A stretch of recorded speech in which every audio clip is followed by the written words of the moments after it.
and I was like, why not connect to the New York City's Wi-Fi because it's faster, so you won't have any lag.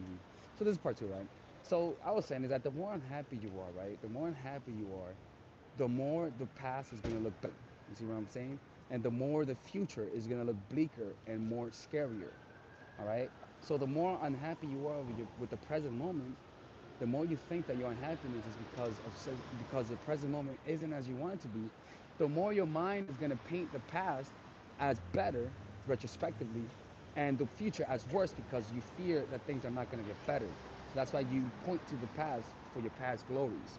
So you glorify you exaggerate you exaggerate the past and make it look better than it really was. You know, when in reality, maybe at those times you were depressed. A lot of people were depressed when they were children, but yet people want to be children. You know, they want to, but at the same time, when you were children, you wanted to be an adult. But when you were an adult, now you wanted to be a teenager. Like, but then the problem is that when you retrospectively think of your past, you only think about the good things. You don't think about the bad things because when you think about the bad things, it will force you to realize that you always thought that way. This is more of your state of mind, of what your mind chooses to focus on. You see what I'm saying? So all of that means that when you the more at peace you are, the more you begin to appreciate what's in front of you. Because if you're not appreciating what's in front of you, that means that you are looking somewhere else. And the only way to look is not in the only way to look because there's no direction. So your mind has to create a story to create a past and a future. The past and the future are created through a story. I did this, I would do this. So your mind creates its own timeline in order to create a place to go. Because there's no such thing as time. It's only created by the mind. Because if you only stay in the moment, you'll notice that there's no escape in the moment. You know what I'm saying? You have to create that illusion. Because to escape the moment, you have to create a totally new reality. That's impossible. Um, so that's what you gotta do. You gotta stay in the moment. And the only way to stay in the moment is to appreciate the moment. It's not to enjoy it. But when you have compassion for the moment, when you when you when you because okay, the moment sometimes the moment sucks. Okay, that's the truth, right?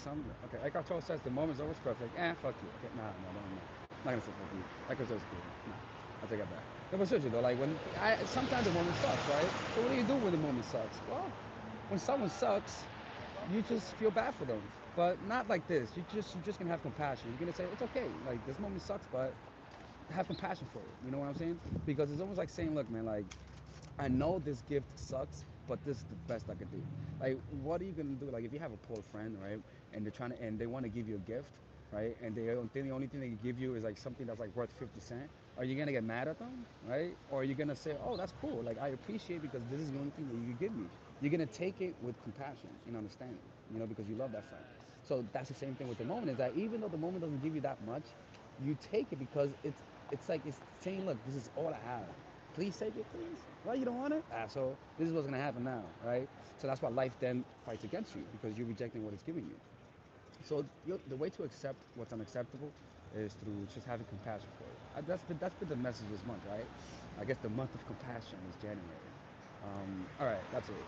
Anyways, this is Alex, the Mindful Attraction .org. Let me read the comments. And that's it. Okay. Now, for those who want to donate, remember I have a donation thing for my camera, new camera. You can donate at GoFundMe. If you want to look at where to donate, go to the previous video. Just go to my library, go to the previous video, and you see the link there to my GoFundMe account. You can donate there, all right? Anyways, take care, bye-bye.